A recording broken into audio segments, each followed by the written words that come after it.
QIP issuance वाले और QIP जिनकी बोर्ड में शेड्यूल है उनकी चर्चा हो गई। बंधन बैंक भी एक रडार पे है। बंधन बैंक का चार्ट बहेती साहब आप रेडी करो, आ रहा हूं। हर्षदा क्या अपडेट्स अभी बंधन बैंक में? बंधन बैंक में आरबीआई ने एक एडिशनल डायरेक्टर बोर्ड के लिए अपॉइंट किया है। अरुण कुमार सिंह को दरअसल एक एडिशनल डायरेक्टर के तौर पर अपॉइंट किया गया है। बेसिकली जो मार्केट में बातचीत हो रही है वो यही है कि स्मूथ ट्रांजिशन हो लीडरशिप का, इसीलिए ये एडिशनल डायरेक्टर अपॉइंट किया गया है बोर्ड पर। ध्यान रखिएगा जुलाई 9 यानी कि अगले महीने एमडी सीएस घोष रिटायर होने वाले हैं। अब तक नए एमडी और सीईओ की पद को कौन संभालने वाला है उसकी घोषणा नहीं हुई है, तो ट्रांजिशन ज्यादा बेहतर हो, सीमलेसली हो, इसीलिए वो एडिशनल डायरेक्टर आरबीआई ने अपॉइंट किया है। ठीक है भाई साहब, चार्ट में कुछ दमखम बंधन बैंक के?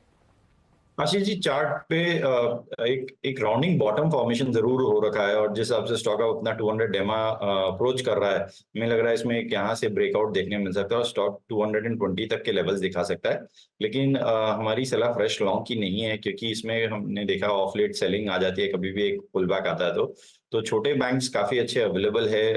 सतपुते जी ने काफी ऑलरेडी मेंशन कर रखा है। जिनके पास लॉन्ग है वो बने रहे, सिर्फ 202 का एक स्टॉप लॉस लगा है, 220 तक के टारगेट्स के लिए फ्रेश लॉन्ग ना करें। ओके आशीष, यहाँ पे ना थोड़े से पैरेलल्स हैं। जिस दिन चंद्र घोष ने रिज़ाइन किया था उस दिन मैंने एक व्यू लिया था कि यहाँ बॉटम बन गया। उस दिन आई थिंक स्टॉक 6-7% गिरा था, 182 पर गया था करीब, 182। उसके बाद से इसने ऑब्वियसली जब वो इलेक्शन वाले दिन जब सब स्टॉक गिरे थे एक बार वापस रीटेस्ट किया था उस लेवल को, लेकिन वो एक यहाँ पर अब एक बॉटम है। और मैं अभी फिर कह रहा हूँ, आज अगर इस न्यूज़ को मार्केट ने समहाउ नेगेटिवली ले लिया अगर, तो वो फिर एक अपॉर्चुनिटी होगी अगर 180, क्योंकि मुझे लगता नहीं कि 180 के नीचे जगह है यहाँ पर बंधन बैंक में, जिस तरीके के यहाँ पैटर्न्स रहे हैं।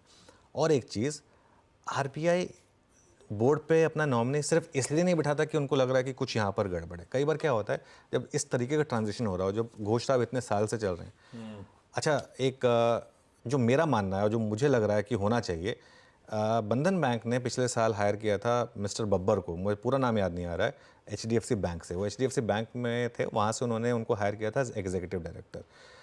जो मेरा मानना ये है कि इवेंचुअली होगा क्या कि उन्हीं को दिया जाएगा, क्योंकि वो उनको ग्रूम किया गया था शायद इस रोल के लिए, और वो आरबीआई की ब्लेसिंग से ही वहाँ से आए होंगे। उनको ग्रूम किया जाएगा और जो आरबीआई का नॉमिनी है वो शायद 1 साल के लिए रहेगा बोर्ड पर, ये देखने के लिए कि ट्रांजिशन नॉर्मल हो रहा है, स्मूथली हो रहा है या नहीं हो रहा है। इसमें इससे ज़्यादा पढ़ने की ज़रूरत नहीं है इस समय पर, ये मेरा मानना है। बाकी खैर आई थिंक अगले 6 महीने में शायद जो मेरा ये वाला जो मेरा व्यू है ये शायद एक सही है, गलत जो भी साबित होगा उसको रिविजिट करेंगे। लेकिन बेसिक व्यू मेरा ये है कि इसको बहुत ज़्यादा आप नेगेटिवली ना लें कि आरबीआई अपना एक नॉमिनी बिठा रहा है। वो इसलिए है क्योंकि ट्रांजिशन स्मूथ हो, इस चीज़ का उपाय। और अगर बब्बर साहब आ गए तो मेरे ख्याल से मार्केट उसको पॉजिटिवली लेगा। परफेक्ट भाई, ये हो गई चर्चा बंधन बैंक में।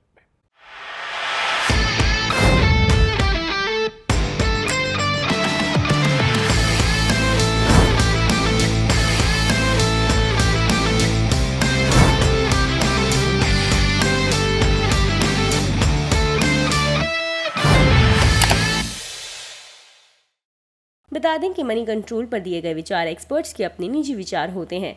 वेबसाइट या मैनेजमेंट इसके लिए उत्तरदायी नहीं है। यूजर्स को मनी कंट्रोल की सलाह है कि कोई भी निवेश निर्णय लेने से पहले सर्टिफाइड एक्सपर्ट की सलाह लें।